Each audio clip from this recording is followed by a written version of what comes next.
Right back at it.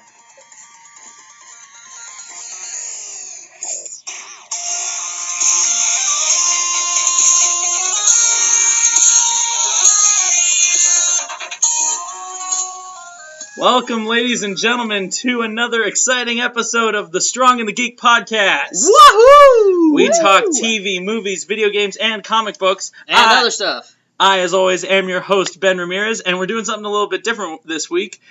What you just heard, was our song of the week. It was a Zelda-themed dubstep mix that we thought would fit right. Yes, I said dubsteps. I thought would mix really nicely with our main topic for the day. We're really just trying to up the production value here at the Strong and the Geek. As you could clearly tell. Now, like I said, I am Ben Ramirez. With me today is my special guest co-host, not Jack Black. This is the School of Classical Jazz. The School of Not. The School of Not. But we also have another special guest with us, Steph the First Lady. Woo! Hello. Hey, and Steph also brought her little dog. Gannon. I like to call him Little Dog. His name's Gannon. So before the show has started, I just want to say that in pre-production, Gannon has already tried to rape me 3 times. Well, thrice. He is named after an evil pig demon. So. That's true. Yeah, and that's what we call his little penis. That's his little pig demon. It's also why his middle name is Donald. His little No, it's not. That's horrible, and I would not besmirch He's named my after dog. 2 sexually assaulting pig demons. I would never besmirch my dog. I mean, he's by a cute naming little him dog, Donald. but his little pig demon's been coming out a little too much. Yeah. We have a very exciting show for you this evening. We'll be discussing all sorts of fun and wacky stuff. But first, hey Ben, what'd you get into this week? Well, I don't even think we should talk about what I got into so much as we should talk about all of the awesome stuff that has come out in the past couple weeks, as in all the various trailers. We've got a lot of new content for films coming up. And I even have a couple reviews for the ladies and gents out there. Ah. So let's just delve right into it and cut the cake with a knife. What? I don't know, I was going to say let's cut right into it, but then I was going to say cut the cheese, but that's something else. Yeah. So let them eat cake. Let's cut the cake. All right. So we got a new Rogue One trailer. Oh, we absolutely did. And what did you think? Well, can I just start by saying that seeing Darth Vader in the trailer for an actual movie just made me cut the cake. I don't know. I almost brought. The worst part was that I decided to watch the trailer while driving, like on the highway. I mean, I was in traffic. Go on. It was like stop and go traffic over the bridge. But yeah, I kind of forgot where I was for a second and thought I was taking off to a galaxy far, far away. You thought perhaps you were driving in Jakku? Yeah, but the second I saw Vader, I was just like, all right, it can hurry up and be December. Yeah, I'm super excited for Star Wars. I have literally nothing to say about Star Wars. I'm really sorry, but I have never seen any of the movies. Wow. You can get out of here. I know. What? Here's what you do. Instead of watching the movies, listen to our second episode. That was our Star Wars special. Okay. And then watch the movies with the context of knowing everything that's going to happen and the fact that we hate the first 3 of them. Well, I basically know everything that's going to happen. I know the gist of all of them. I've seen bits and pieces of all of them. I've just never actually sat down and watched all of them. I imagine that everyone in the whole world knows at least the gist of Star Wars. Right. Even like weird headhunter tribes in Borneo. So, just a couple of the highlights of the trailer.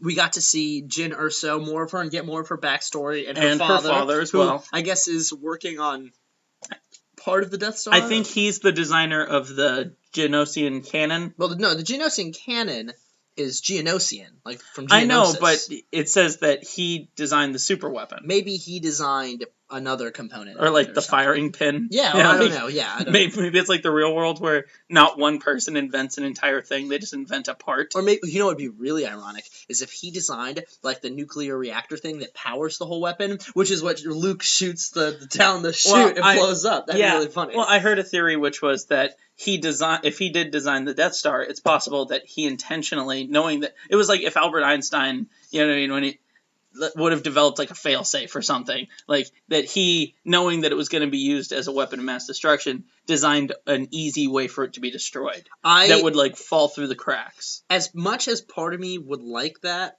at the same time I feel like that'd be them like going back and feeling like they have to explain why there was such a stupid fatal flaw. Whereas I kind of like the fact that it was just like an obviously dumb thing that was overlooked.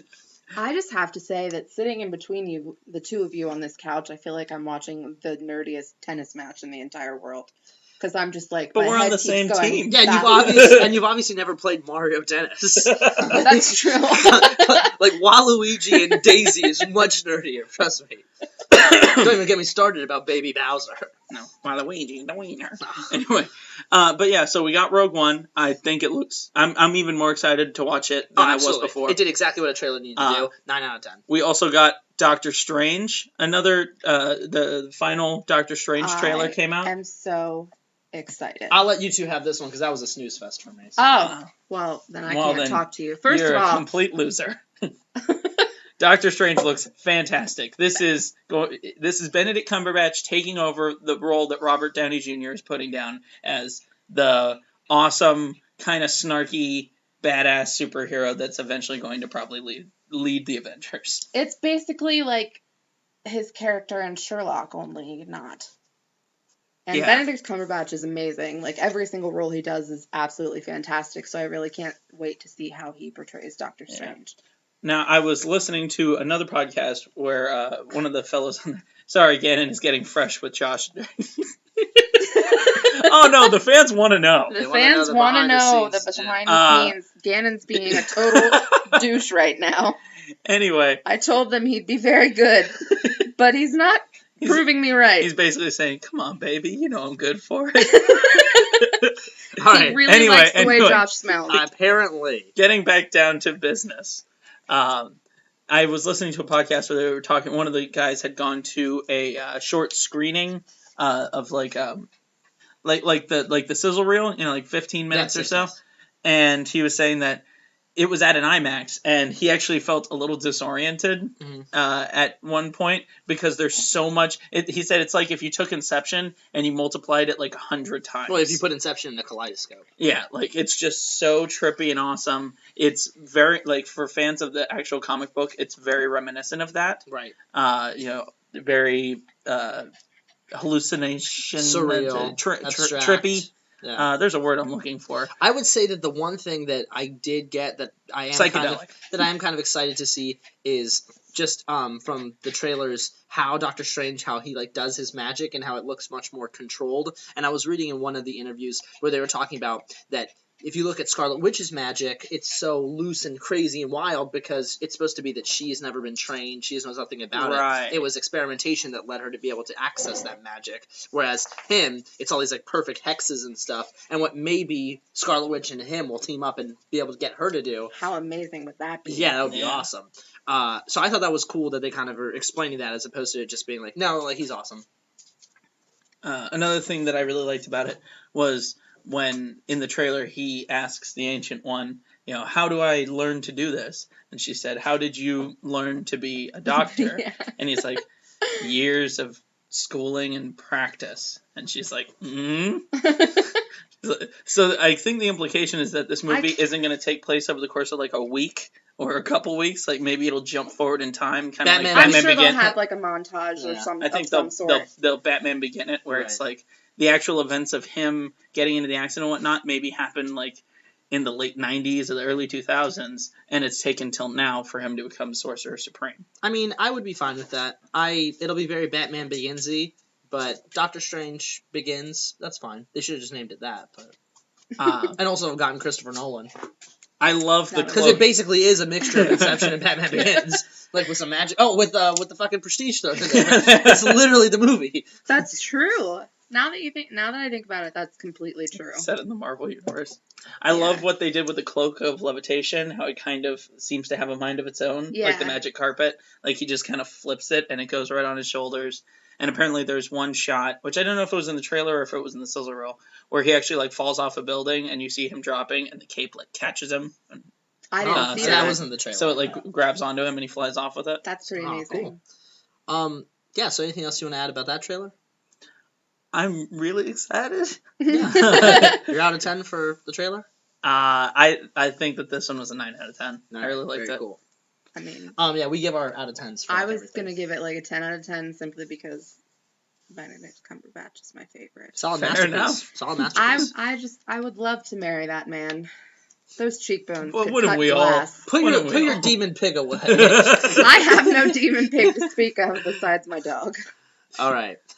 So kind of, do you have any other trailers to talk about, or is that it? Yeah, there was also the Assassin's Creed trailer. Oh, that I did not know about. That one. Guardians. Oh, of yeah, the Guardians. Galaxy. And there was also too. Guardians 2 teaser. All right, go ahead and tell us about Assassin's. Well, Assassin's Creed, we got the story trailer, and it focused more on the present day stuff than it did the past. Like it showed Michael Fassbender's character, whose name escapes me at the moment.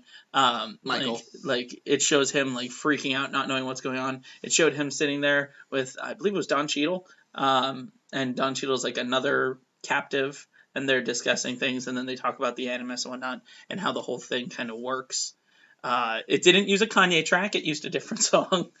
But it was a better trailer than the first one, in my opinion. We should start using Kanye tracks for every single episode of the show. Maybe not every.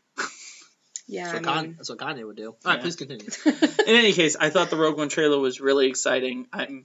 Assassin's Creed, you mean? Yes. Well, I Rogue- thought Rogue One was great Yeah, too. Rogue One was great. No, Assassin's Creed looks great too. I just think this is going to be a great season for movies. Which I is agree. weird when you're talking about the fall. Well, and a lot of people thought that like It's usually the summer and the Christmas, summer had a but- couple That's big true. movies, but the majority of the movies that came out this summer were kind of meh. And then this fall and into the winter, it looks like we're getting a lot of really good films. and next spring too. Yeah. Yeah, A absolutely. lot of stuff's coming out next spring.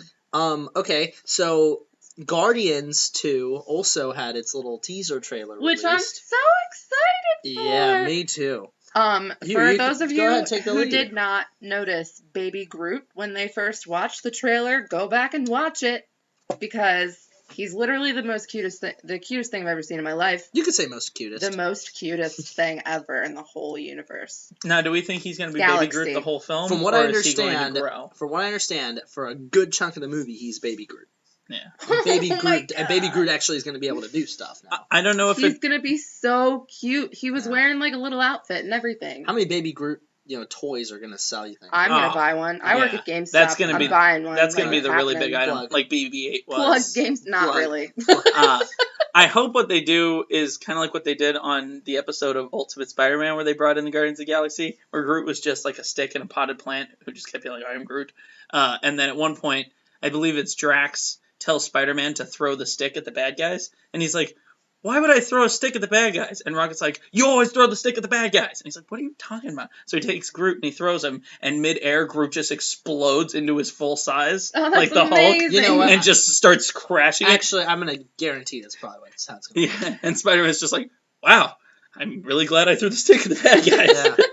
Yeah. I'm excited. I'm excited to see more of obviously Rocket and Drax with his nonsense. The thing that the trailer kind of hinted at that I'm not really looking into is the whole Star-Lord Gamora love story. Like, I don't care about that. I mean, I would I like to- do because maybe just because I'm a girl and I mean, have, we love you know, we love love stories. And I On love this- Chris on Pratt and this Zoe show. Saldana, Yeah, I and I was bet gonna they would say have they're- beautiful children. They would have Beautiful beautiful half sort green of children. green children. Pale green. Pale No, green, white and green. like- They together. would look Yeah. sickly, but like An good, olive color. like good sickly, like the Bulbasaur's like skin the tone. adult, Yeah, there you or go. like the adult Perfect. kids from Slytherin. Right, yeah. But takeaways from the trailer, we saw Yondu walking with Rocket, so we know those two are Yep, gonna be doing Yondu something. and I believe what's her name, Nebula, Yeah, Nebula. is also going to become right, part and- of the but crew. when they brought her in and took the cloak off her, it looked like she was like captured. Yeah, Or but something. I think maybe they'll talk some sense into her. Right. So you've already heard on our previous episodes that Ben and I basically thought up our idea of how the whole movie's going to go, that the planet's going to be like a manifestation of Star-Lord's dad and all that kind of shit. But we'll see. If Or we're that right. Star-Lord's dad is a manifestation of the planet. Something like that, yeah. Yeah, he's We- like the avatar yeah. of. We will. Mogo. We will see. It's not Mogo. No, not Mogo's Green Mogo. Lantern. You're right. We will see if that comes to fruition or not. I'm really excited about it. I just can't wait. Plus, I Kurt love me some fucking Chris Russell. Pratt. Yeah. Oh, I mean, yeah. If you thought that Chris Pratt alone is a handsome man, throw in the chiseled, kind of grisly at this point because of his age, features of Kurt Russell. Escape Long from in the tooth. Nova Corps. I don't know. Escape from my vagina. Oh yeah. Yeah. True. Your pig demon. Your My pig my demon. pig demon. Yeah, pig demons don't have to be gendered. They can go both ways. Wait, what was the term I that we were really getting? don't- Spider bait. Spider bait. Spider bait is That's the the other new term for dick. for penis. Spider bait. That sounds horrifying. Spider bait also sounds like jacking off with 8 different arms. Spider bait. Spider baiting. Yeah. All right. So tangents aside. Oh, I'm terrified. All right. So I have some things that I want to discuss now that that's the trailer news, and we're all excited for the upcoming films. Now this week I had the opportunity to view 2 films that I'd like to very quickly review, if you all don't mind. Oh, go ahead. So the first was Shin Godzilla, the newest Godzilla film from the original studio, and so this was a redoing of and a retelling of Godzilla's origin story. Okay. So in this version, there was no previous films at all, not even the 1950s. Did he go to Nanda Parbat and train for years? Yeah, Godzilla Begins. Okay.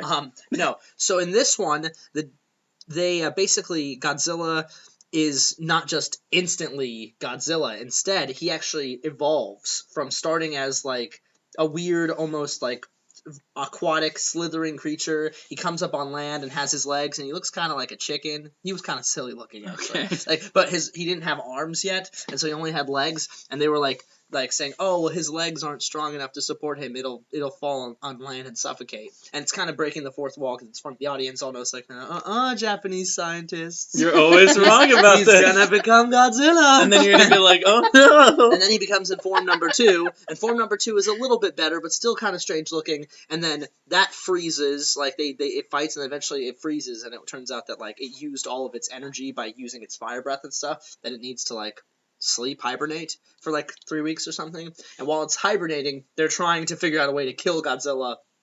And then when it finally awakens in its final form, he's like full on Godzilla. But this one, it was like Superman. They gave it a whole bunch of new powers. Like Godzilla now can shoot like not just his mouth beam, he can shoot all these beams out of the spines on his back in all different directions to destroy all the So planes. he's got like a laser light show coming out of his back? Literally, exactly. He has a laser light show coming out of his back.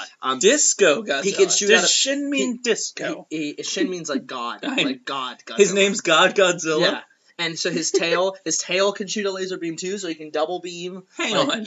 So what you mean to tell me is that he is just like the pyrotechnics at a White Nick show in lizard form. But what they do is they also he's to make him really like seem like a radioactive creature, he constantly emits like radiation. So around Godzilla, they're really worried about like they have to wear like hazmat suits and stuff. And he even like he has like gills sort of from when he was under the water, and his gills like ooze this like red like radioactive stuff. And it sounds silly and gross, but it actually is kind of cool. It makes him seem more like this like nuclear creature. Now, does this new version of Godzilla look badass, or does he look kind of silly? In his final form, he looks cool. In his first 2 forms, the first one looks like a chicken that can't get off the ground, and the second one looks like Godzilla, but it looks like because his eyes haven't become fully Godzilla sized yet, so it looks like he has googly eyes like glued onto him. So that the eyes were. Does he look more like Godzuki? No, he looks like Godzilla, just smaller and with googly eyes.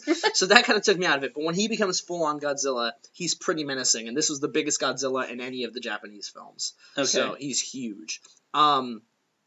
But the movie isn't so much about Godzilla as it's about like the political turmoil and like kind of bureaucratic satire. A lot of the movie is kind of making fun of this idea of like that all these people with all these different titles and stuff have to have all these stupid meetings just to decide that we're going to move 2 roadblocks so that Godzilla doesn't destroy this one building or something. Oh, okay, so it's like House of Cardzilla. Yes, or The Daily Show featuring Jon Stewart and Godzilla. I don't know, but it was really good. I would give. Guess he must have eaten Trevor Noah. Yeah, I would give Shin Godzilla an 8 out of 10. Wow, it was very good for what it was, and this was the first one that they did. Instead of a guy in a rubber suit, it was a guy in a mocap suit. Mocap suit, CG Godzilla. Did they use a mocap suit for the 2014 one? No, that's just CG. It's just straight up CG. That's the American Gareth Edwards one. Yeah. But yeah, Shin Godzilla, very good. Awesome. So that was movie 1. The second film I got to see was Batman and Robin: Return of the Caped Crusaders. Oh, I haven't seen it yet. I'm really excited. Animated sequel to 1966, Batman 66, with Adam West and Burt Ward. It was great. And the woman that played Catwoman. Right? Yeah, her name escapes me right now. But me too. Julie Newmar. Right. So it was great. Literally the first part of the film is exactly like watching an episode of the 66 Batman show. That's like, awesome. Like literally down to when they're exactly the music. It plays. It starts with the theme. Every punch and kick is like pow zippo. Like everything. The jokes are on point, but it's like so self-aware and making fun of itself through its jokes that it's just great. But then after about the first act, then it takes a whole left turn and starts introducing things that in the show in the 60s they would have never been able to do because of, the technology didn't exist. Okay. That even now you probably wouldn't be able to. In an animated, it's much easier. And so Batman starts getting cloned and stuff, and Batman actually, it flips it on its head, and Batman becomes the villain, so they have to team up. One of the Batman Robin clones? No, Batman himself is poisoned, and he uses his clone army. So then, what happens is when he first turns, because, the Adam West Batman was always goofy and silly and imparting, like that's right, always eat your Wheaties, Robin. Yeah. Well, when he first gets, poisoned and becomes, sort of evil, he starts quoting lines from The Dark Knight Returns.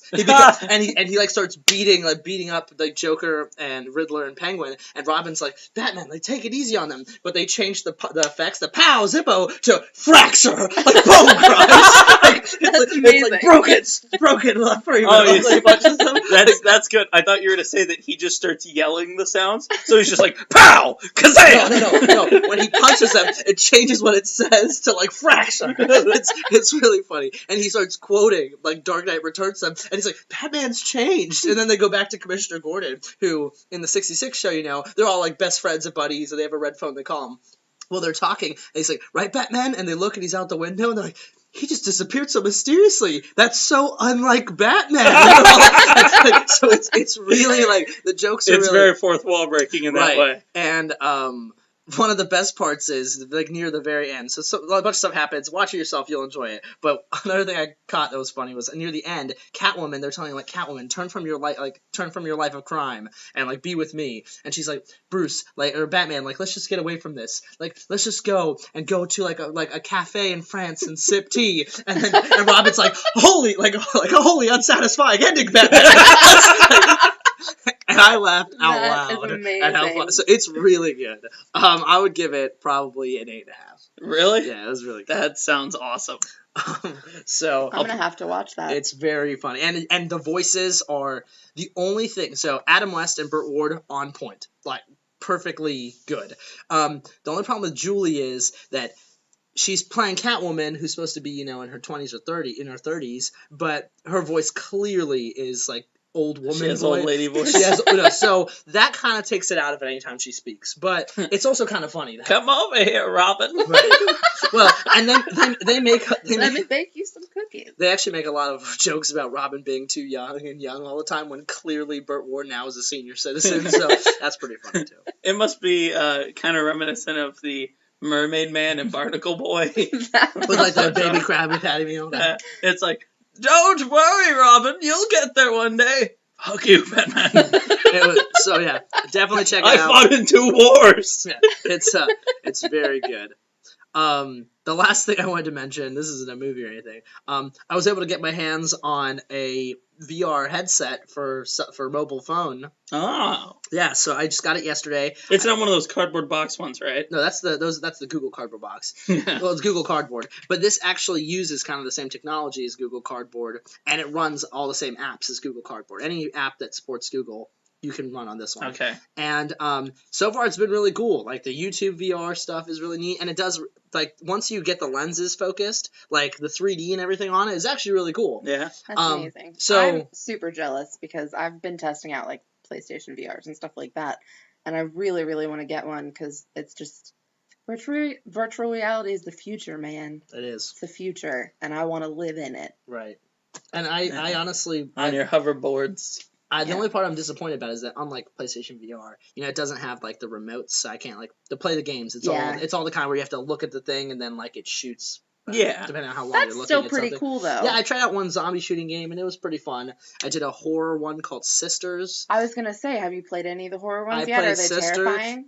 Yeah, I've it's jump scares, but to be honest, when I was sitting in this thing and the lights started flickering and I was like, okay, and then like nothing was really happening, and then the lights all went out and I was just looking around and nothing was happening, and then I looked to my left and the couch is empty besides me, so I'm like, okay, like expecting something to be on the couch, and I was staring there looking around. I looked like under the couch. I'm looking all around. I'm like, okay, whatever. In the VR simulation. Yeah. Okay, I thought you meant like So in then- your actual He took house. his headset off and looked under So the then, couch. so then I looked back over and the TV turned on. It was like, tsh, and I'm like, okay, so it's the TV. I'm the TV I'm supposed to be looking at, because you're having a hard time like figuring it out. Right. There's it's long pauses, which is definitely for dramatic effect. And then I hear like some like creaking, and I'm like, oh, so it's the window. So I look at the window and I'm looking all around all these different things, and finally I just happen to glance back over, and on the couch there's this little girl just staring at me like looking at me, and then starts singing, and it freaked me out. That's terrifying. I turned the game off. Was it fun though? It was fun. It's cool. Even for being like a horror game and Yeah, stuff like it that? was cool. It's the beauty of it is the simplicity. That really, there's no buttons. You're just looking around, but they really use that to its greatest effect. I bet if there was a Five Nights at Freddy's Oh, VR, I'm sure there is. I already. would play that It's in gonna make a you- heartbeat. poop out your urethra. It would be so much fun. So I mean, you know I'm a huge Five Nights at Freddy's Yeah. fan. Like, FNAF. I love it. FNAF By the fan. way, I was at Walmart earlier today. Walmart does not sponsor this show, by the way. And I saw Five Nights at Freddy's masks. Oh, they have those at the Halloween store too. Yeah, I noticed that They're horrible. Yeah. popular Halloween costumes. Well, this year. a lot of places are banning clown costumes, like schools Yeah, I and stuff. saw they didn't So have we're any going to clown animatronics, costumes. which Yeah. was basically the evolution of clowns anyway. Yeah. Yeah, and they were really not well made. I mean, it was Walmart, Right. you know. So I would give it, for the fact. Oh, by the way, the VR headset, $10. So What? can't beat that. Yeah, $10. Also, by the way, Where did you Walmart, get if you would, TJ Maxx, also not the sponsor of the show. by the way, TJ Maxx and Walmart, if you'd like to sponsor, please contact us Or- at strongandthegeek or GameStop. So the one thing I have yet to try, but I've heard all the rage, is obviously VR porn. You know, I wasn't gonna bring it up because I thought it would be crass, but now that we're talking about it, did you? You I have didn't, not- I didn't have you though? not You tried can it go yet. on Pornhub. They have them. I know. I've only For had. free. Not that I would know. Pornhub, if you'd like to sponsor Not this that show. I wouldn't know. Mom, if you're listening, I am an angel. She's and I not. never do anything She's wrong. She's not listening. I love you. All right, I have. Tell only you who had does know about that though. That Yeah. little dog over there. Little Gannon dog. knows Yeah. nothing. He So- watches a lot of VR He's the porn. only virgin in this room. That's a little do you know, he had sex with my arm 3 times already. There was no penetration. Joke's on you. Oh. I'm So- pretty sure that's you're the butt end of that joke, my friend. So, pun intended. Emphasis on the butt. So I haven't tried it yet, but part of me was hoping to bring it over here and so we could live review like VR porn, but then I chose maybe a future episode. Well, if this was a video I feel like okay. podcast, I would understand that, but if not, it's just them listening to us watching porn, Right. which and reacting is- to it. probably the most distance you can have from sex. You know what I mean? Like, Yes. Honestly- listening to someone watching porn is about as far from sex as there is. Yeah. From what I understand, VR porn so far only caters to men Right. because it's like the whole like first person kind of deal. Blowjob. Exactly. It's probably first person blowjob. Yeah, and I don't have a penis, so I feel like it wouldn't really do a whole lot for me. Yeah. I suppose. Yeah. So you want to have a VR one that's just sucking a dude off? Or just no, like looking up at a or guy like in a his guy vinegar doing strokes? stuff to yeah, a girl. Yeah. What are you talking about? Like her stuff being done to her. not- Yeah, to a girl, not to a guy. Well, yeah, but I thought the reason why it's always... You are misogynist. No, I'm actually... How dare no, you, hang sir. on, I'm going the other way on that. Females can orgasm too. The Yeah. reason why More times than you, actually. The Yeah. reason why I One thought is that... in High a lot. five, bro. God damn it. The reason why I figured that women always want to have sex in the dark is because To be- men don't look good doing sex.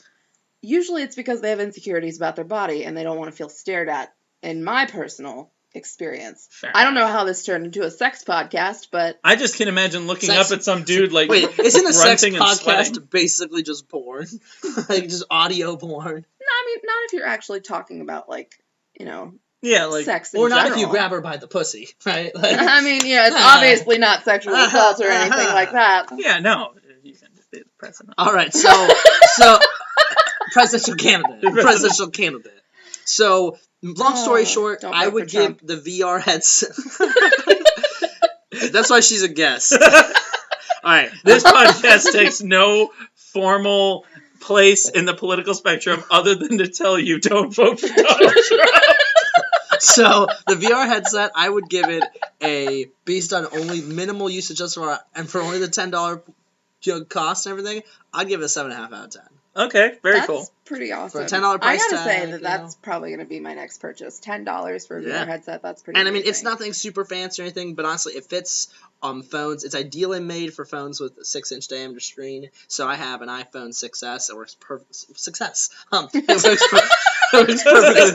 It works perfectly with that. Oh, dude, if you had a Galaxy Note 7, it would just be like, kabam! They say that if the phone is too small, it provides some issues. But if it's like, But if it explodes in your face. but the bigger it is, it appears to just be bigger. You know that's going to be like the origin story of a future comic book hero. It's going to be like, he was playing PlayStation VR when it exploded, and then he was filled with the powers of whatever, but he lost his sight. Except it'll be like Game Station VR. Yeah. Like, come Oh, on. yeah. It'll be like Dream Station VR. Yeah.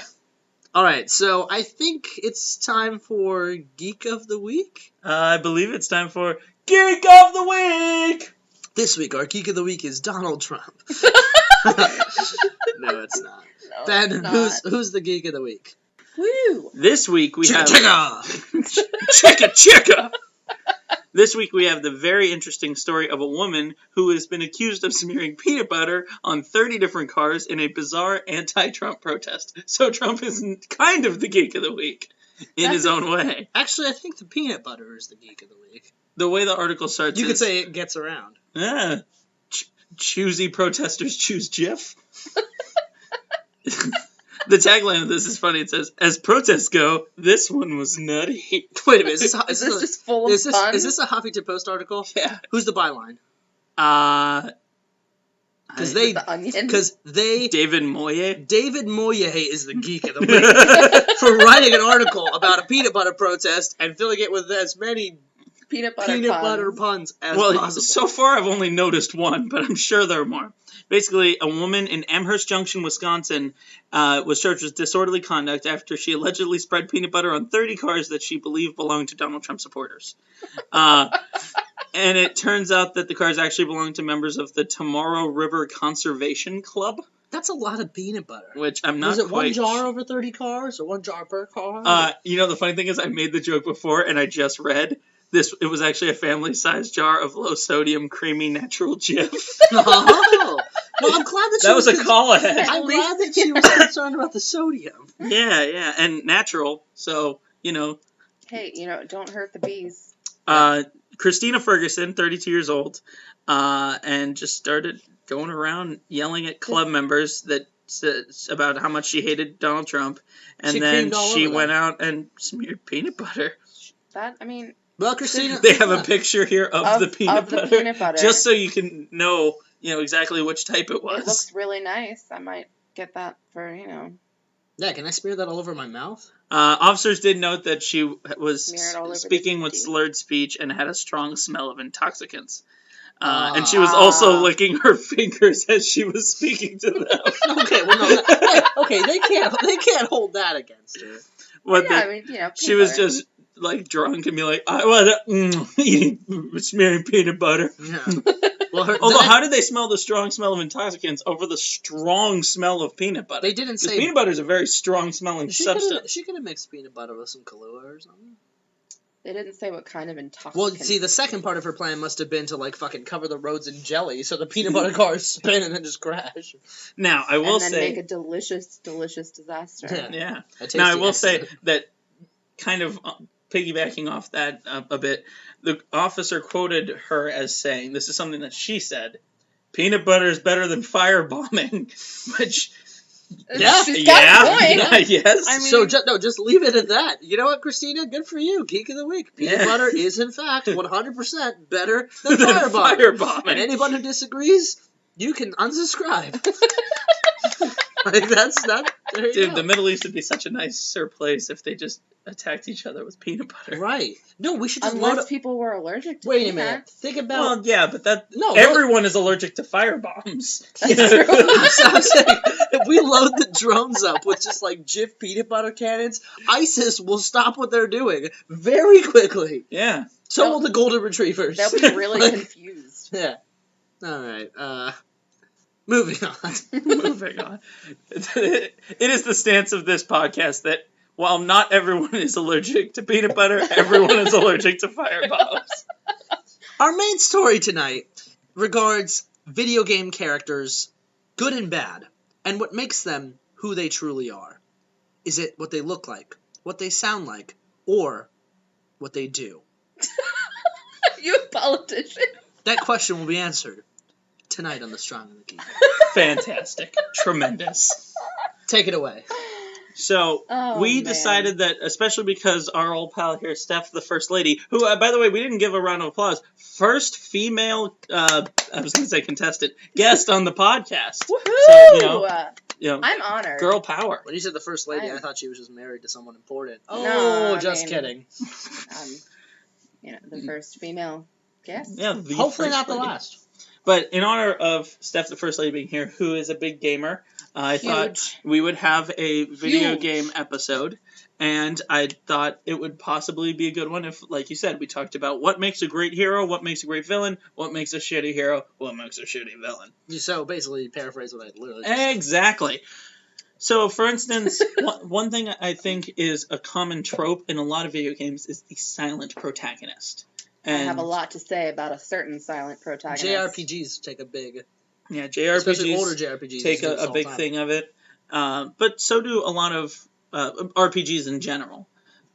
This idea that you are the hero, so the hero can't have a voice of his or her own, because then that it disconnects you from it just being you in the driver's seat. Well, very often with the silent protagonist also was like kind of the beginnings of the name your own character. Yeah. So it was supposed to be, an avatar of you, even though at this point in time you couldn't customize what you look like or anything like that. I think it's amazing. So, like, for instance, I know that you are a huge Legend of Zelda fan. Massive. My dog's name is Ganon. If you guys couldn't gather that from that, then... Ganon's the main villain in Zelda. Yeah. I actually just noticed earlier today that the tattoo on your chest is of not just a heart, but it is of the Ocarina of Time. It is. It's a cross between the Ocarina of Time and just an anatomical heart. And my tattoo artist, Buttons, shout out to Buttons, is amazing. And he posted it on his Instagram, and I just commented and said, dibs. And I got it 3 days later. Nice. Wow. Yeah. So, but it was, I'm a huge Legend of Zelda fan, and the silent protagonist obviously goes into that because Link never says anything except for his weird yells when he's rolling and attacking. Yeah! Yeah! All those Yeah! things. That one was perfect. That was really great, actually. I've practiced it. And, they don't even have... Why? For this moment. For what purpose? For Strictly this moment. to impress me. For this moment. It's a sex thing. It's almost definitely a sex thing. Listen! That's why... Look! No. Actually, for all the people out there listening to us watching porn, listen! I was just going to say, that's why you didn't actually want to bring the porn thing, because we would learn that your cum sound is, yeah! All right. So please continue. I forgot where I was going. That Link is a great silent protagonist. He is. And, you don't even get the choice where in, some RPGs where you kind of get to, choose what your character says, even though they never actually say anything. Like Knights of the Old Republic Yeah. and Skyrim. Dragon Age. Yeah, things like that. You basically just get to choose, yes or no in every Zelda game. Yeah. Or, It's very simplistic It's in that really, way. yeah, very simplistic. But Link is just a total badass. He's amazing. And he can do a million different things, has a million different weapons that he can choose from. And I actually watched, a recreation of a battle between him and Cloud. And Cloud Strife from Final Fantasy VII? Yeah. Nice. What other main cloud do you know? Fox McCloud. or just a cloud. 6 degrees. Link versus a cloud. It was Nimbus. Cloud from Final Fantasy. And Link won, obviously, because he's amazing. He does have gadgets. He has so many. Bombs, arrows, Boomerangs. a boomerang, slingshot. The ability to fire pass arrows, through light time. arrows. He turns into a wolf in that He's a one. musician in every game. There's Boomerang. always an element He of rides music. on a giant bird in that other I one. heard in the newest game he's going to play the accordion of space. I don't know. No, he actually has the flute in the newest game, I'm pretty sure. Gotcha. I'm really excited for the newest game. Oh, let me tell you how pumped I am for the newest game. So pumped. I'm going to take a different spin on this. The silent protagonist has, to me, always been a little bit annoying. And the reason why I say that is because it's like Dora the Explorer when, Dora would say, like, how do we get to the village? And then, that's absolutely right. And you're like, no, what I said was I want some fucking macaroni and cheese. So when they would say that, when they'd be like, especially when they come up and be like, well, tell us what's happened thus far. And it would just be like, oh, that's great. I'd be like, this was a very long and intricate, like, soliloquy-worthy story of what we've done up to this point.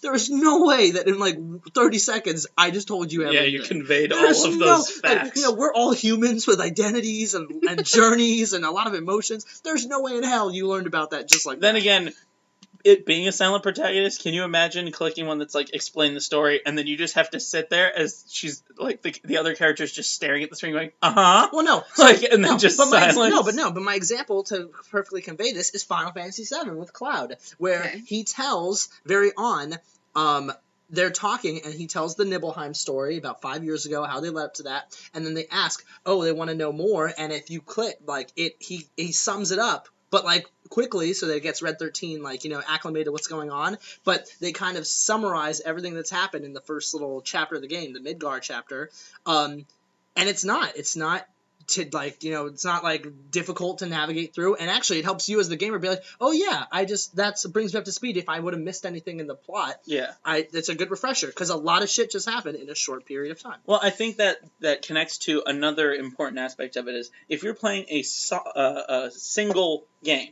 a game where there's only one hero, you are the hero, the silent protagonist is well used. Samus. Metroid. Well, Samus actually does have some... But no, not in the beginning, never. Not until, like, recently has Samus... Well, yeah, in other M's she had actual dialogue, but in some of the other games, there was, like, an intro narrative. Remember in Super Metroid, it's her talking, and, well, like, it's just text coming across the screen. Right. And it was, like, her No, but during the actual game. But, yeah, exactly. But what I'm saying is, if it's just one hero, then the silent protagonist makes a lot of sense. It is you playing as that person. Right. When you have an ensemble, when you have a team, like in a Final Fantasy game, it's very important that all of the characters speak. Right. Because if one of them is a silent protagonist, which, for instance, it's one of my favorite games, but I do have to point out Chrono Trigger, where Chrono is silent protagonist. He's the hero of the game. Whereas in some of the Final Fantasy titles, it's not necessarily clear if there is a hero, like Final Fantasy VI. Everyone is just as important as everyone else. Yeah, but I feel like the narrative. I feel like that's kind of the only one that, really takes that route. Like, pretty much every other Final Fantasy game, from at least the, like, core old series, you can identify one character as the main character. Sure, but what I'm saying is that every character has an important part of the narrative. The one thing I don't like about Chrono Trigger is that Chrono doesn't have any lines. So, like, when he dies in the game, spoiler alert, then it's like you can decide whether or not to just leave him dead, which is a good element, but the only reason you bring him back is because he's a good fighter. It's not because he has any kind of bearing on the narrative, because you can't really connect with him being a silent protagonist when you have other protagonists that aren't. See what I mean? Like, I feel more connected to, like, Magus, or to Robo, or to Frog, than to Chrono, because Chrono's just silent the whole time. Right. That makes sense. That when he dies, it's like, whatever. Yeah. Like, now the main character talks. Yeah, normally I would just leave Chrono dead, and, like, when I did the playthrough, and so that I got the good Frog ending. And when you bring him back to life, he's no longer the main character, because then you can swap out anybody you want. Yeah. And at that point, he's the only one who won't ever add anything, any dialogue. Yeah, he'll just blink at the screen like an asshole. Or go, ah! So you're basically saying the silent protagonist thing only works for, like, if you're just playing with one character. That's what I think, yes. Okay. Now, I will and say I think that does make sense, because if you're playing in a group just full of silent people, that would... Yeah, it would be really bizarre. Super boring. Now, I think there are also times when there are characters that aren't silent protagonists that are very good. For instance, Geralt from the Witcher series, or anyone, for instance, whoever you make as your primary person in the Dragon Age series, like your character, Mhm. even though you make the character, what you do is you pick their backstory.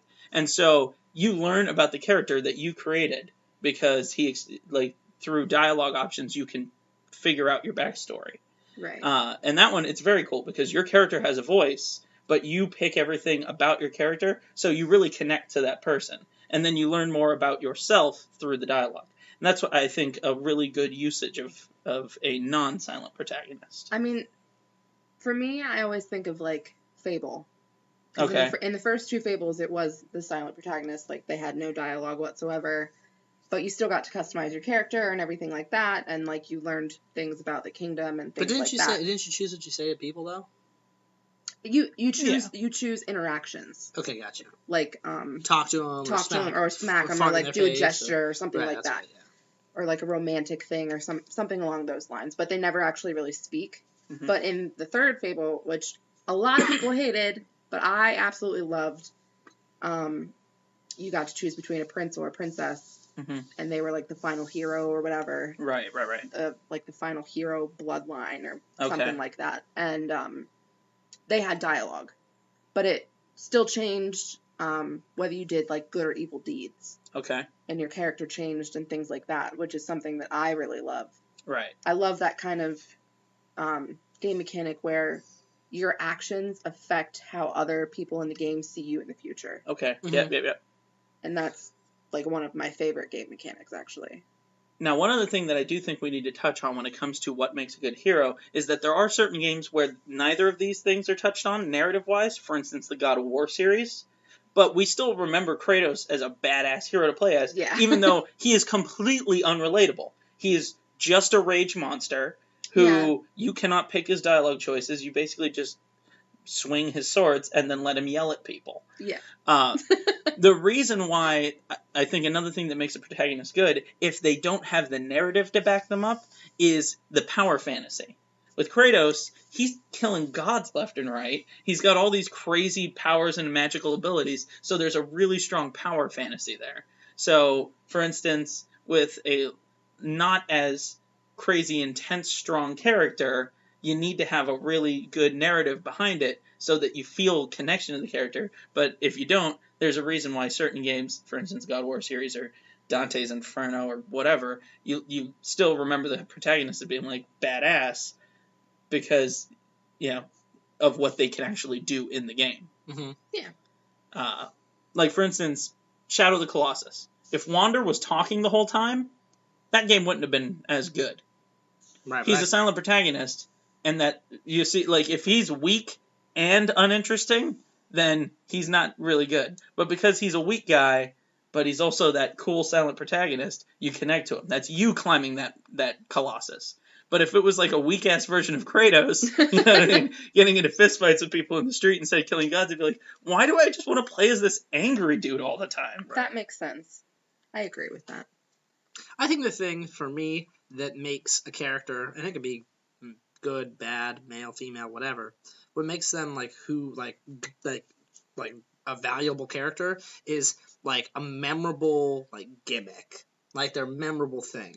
So, Bomberman, not hard to figure out his thing. Everybody likes him. Mario, he's got plenty of his gimmicks. Sonic, his speed. They all have their gimmicks. Gotta go fast. The ones that don't have gimmicks, how many ripoffs were made of, Mario, Spyro, or like Crash Bandicoot? There's a whole bunch, like that Croc. Remember Croc? I do. I definitely remember. And there was like probably 40 different games that were basically that Croc. Ty the Tasmanian Tiger. Well, and those all, they didn't have their own gimmick other than just changing their animal, because they were taking the gimmick of someone else. Yeah.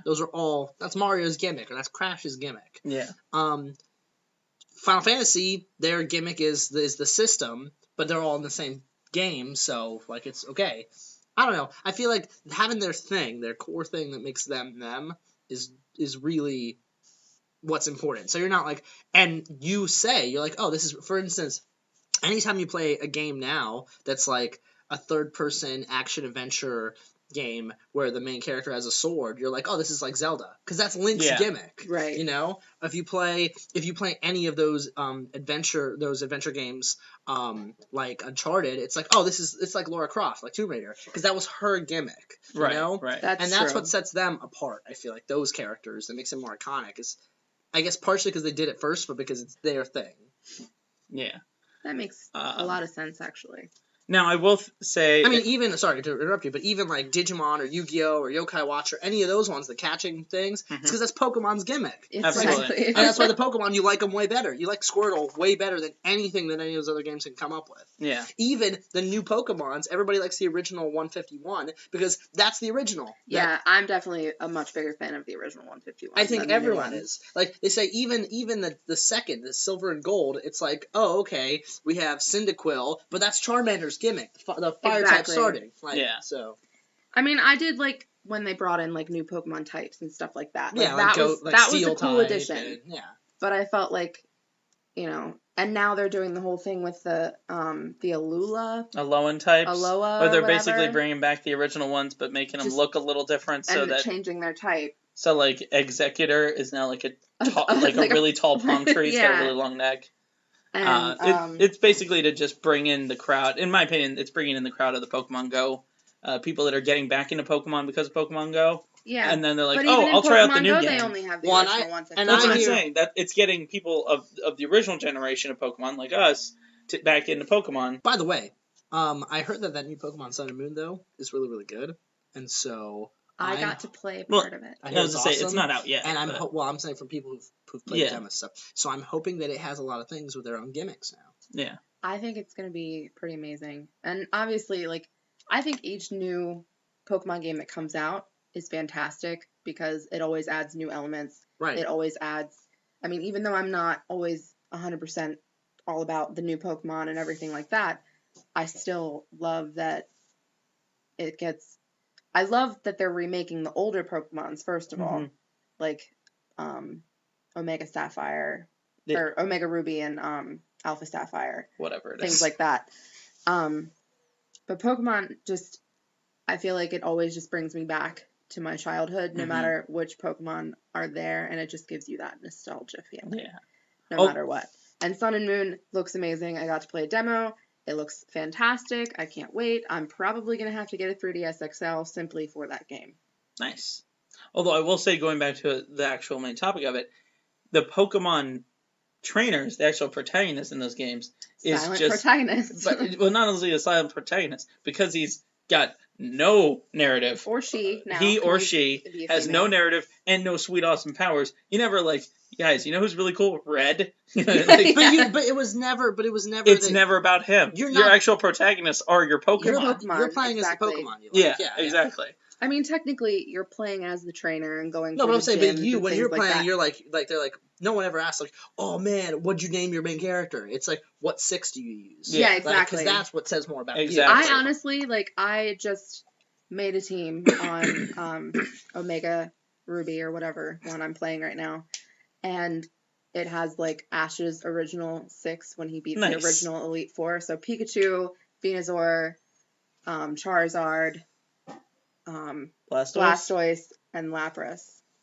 Oh, Lapras is pretty good. Yeah, and it's so much fun. Nice. And it just makes me feel just so good about myself. I- We're all proud of you. It's so much fun.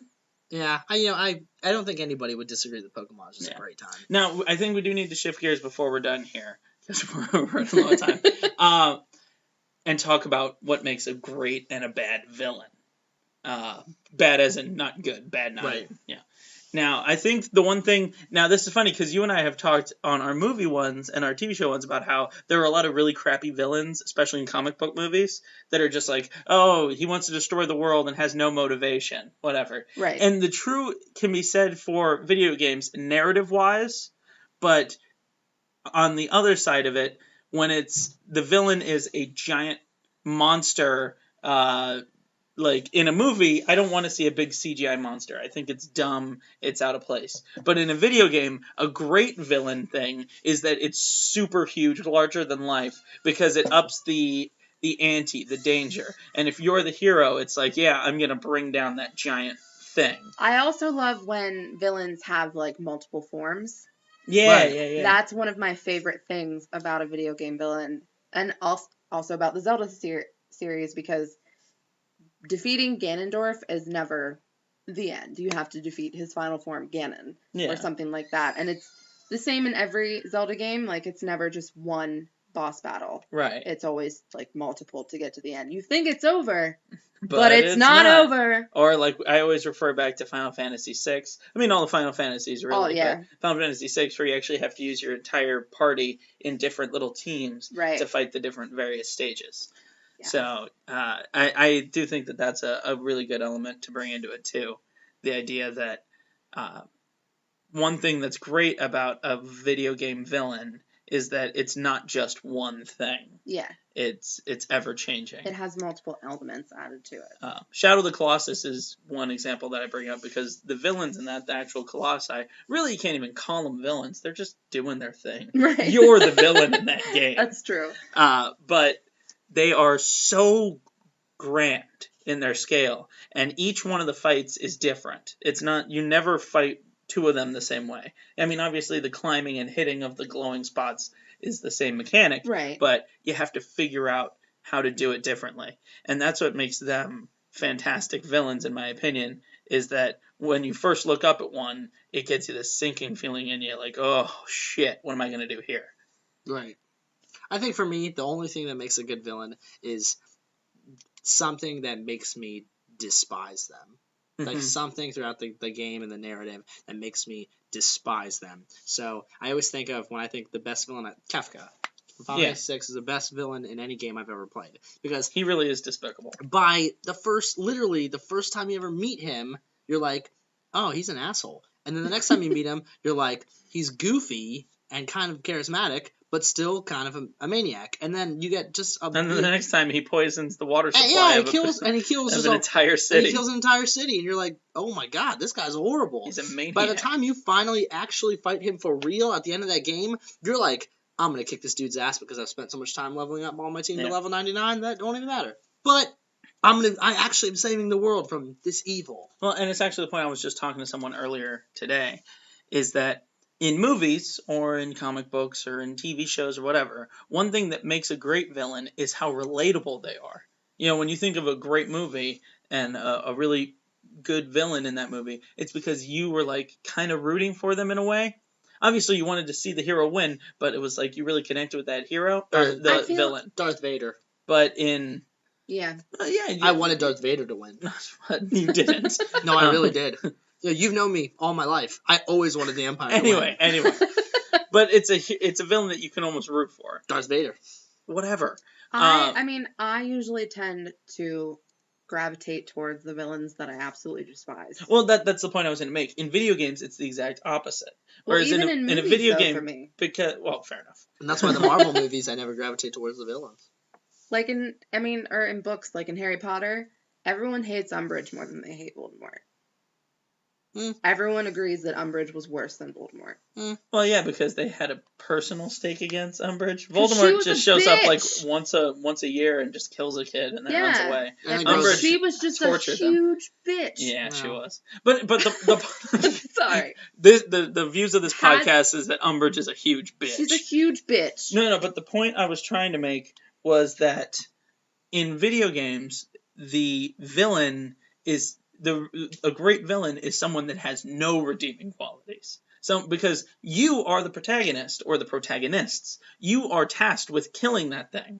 So you don't want to humanize it. Right. You know what I mean? So if you were playing a video game and you felt something for the bad guy, then when you kill him, you're like, it's one of those games that has kind of a sad ending. You know, where like, the hero lays the villain down or whatever. Kind of like Arkham City, where Batman carries the Joker out of Arkham City after he dies. You're like, I really didn't want to do that. But that's because you have built up all these decades of kind of feeling something for the Joker, because even though he's despicable, he's got this weird charisma about him. I hate the Joker. I can understand that, because like with the X-Men and stuff like that, they have all these evil X-Men characters, but you still love them because they're amazing, and you're still kind of rooting for them because you know that they're most of them are just evil because they got like fucked over. Yeah, society was really bad to them. Or like Magneto, like means well. Exactly. Like he legitimately is trying to do what he thinks is right. It's just in a completely horrible way. Well, and from our perspective as humans, he's wrong. But if we were all mutants, it'd be like, well, you know what? He's making some solid points. I'm a mutant. Fair enough. Right. Glad we settled that. Yeah, glad. Coming out the closet. But in video games, there are a lot of villains that, like Kefka, for instance, no redeeming qualities. The giant Colossus monster. He doesn't have a family. He's just a giant Colossus. Ganon, pure evil. And he's horrible. Bowser used to be one of the most iconic villains until Mario RPG, where you played as him, gave him redeeming qualities, and then it turns out he was just a big whiny baby. Never saw him again the same way after that. Well, you still see him as the villain. Games, but normally I'm saying me when I played Mario games after that, I was like, why is Bowser now like such a lame? I'm just grabbing by the tail and spinning him around and throwing him. Like, this is stupid. But then again, I mean, that wasn't Bowser. To me, that wasn't Bowser. That was just something that looked like him, but that wasn't because him. Right. Mario RPG humanized him. But you can play as villains in like Super Smash Brothers and things like that. Right, but I'm saying this gave him. It's not the fact that I got to play as him. It was narratively speaking. He turned him into a big whiny baby. It made him a different, like a relatable character. Yeah. That he was actually just he had his thing and it was never working out because Mario always screwed it over for him. And he was willing to help to stop the greater evil and stuff. And I just never saw Bowser the same after that. That makes sense. Now, I think there's one other element that we need to discuss that makes a great villain. So this is final thought. It's another trope that comes up in a lot of video games, Zelda included, which is the mirror image. The villain that is the shadow of the hero. Dark Link is my favorite boss. Nintendo does that a lot. They do that a lot. There was also the evil Samus in Metroid Fusion. Super Mario Sunshine had Sludge Mario. But it also comes up in a lot of... Also Wario and Waluigi. It also comes up in a lot of other games. In Darksiders, you had to fight the Dark Shadow version of War. In Darksiders 2, you had to fight... the Dark Shadow version of War, as opposed to Death. You fight his shadow. In Street Fighter, you had to fight Akuma. Yeah, that's basically right, actually. So I think the thing about that is it gets into our headspace of like you had to fighting play any other team. Fighting the negative aspects of yourself. Exactly. I think the thing about that is that we want to believe we want to believe that our heroes are purely good. But then when you have to face the dark side of yourself, and it's like, he has the same abilities as me, but when you defeat it, the narrative thing is always like, you've overcome the dark side of yourself. Yeah, but the thing, I think the best one that did that was, I would say it's the lamest battle, but the best for narrative-wise is, Final Fantasy IV. Because in Final Fantasy IV, you fight your dark self, but you're actually not supposed to do anything. You're supposed to just, if you attack and stuff, then you're giving in to the aggression and the rage. So by not doing anything, you prove, then the battle automatically ends and you win, and then you become a paladin from being a dark knight. Because you've proven that lightness can overcome the darkness. And that actually, the fight is really stupid, and if you don't know, because they never tell you not to wait. So if you actually, you're going to be sitting there, if you don't know, you'll just fight forever until you die. Because he has like infinite HP. But if you, like, narratively, that was the best of all of them. But yeah, gameplay was stupid. I mean, I just love Dark Link because it's a fun fight, but I never understood like why they threw it in that specific temple.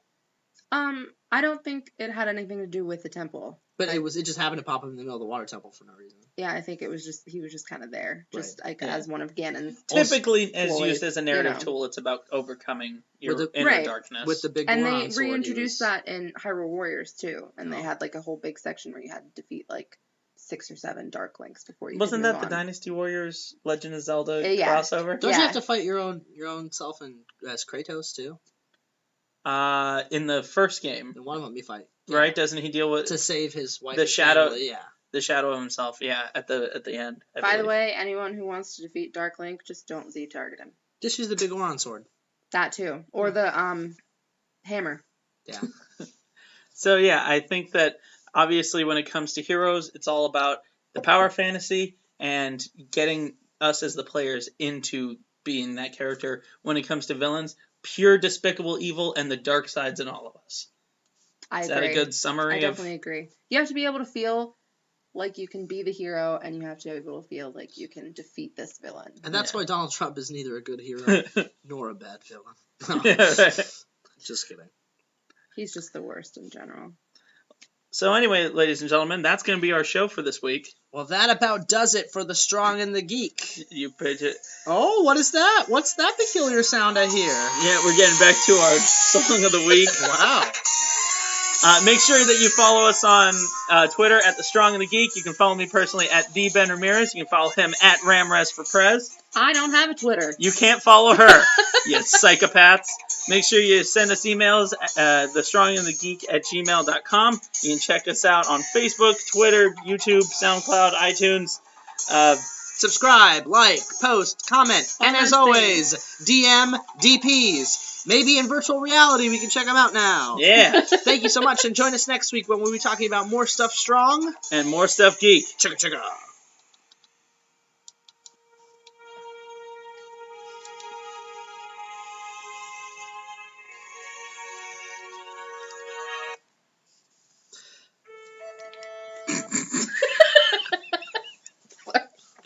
Welcome to the post-credit scene. It's me, Donald Trump.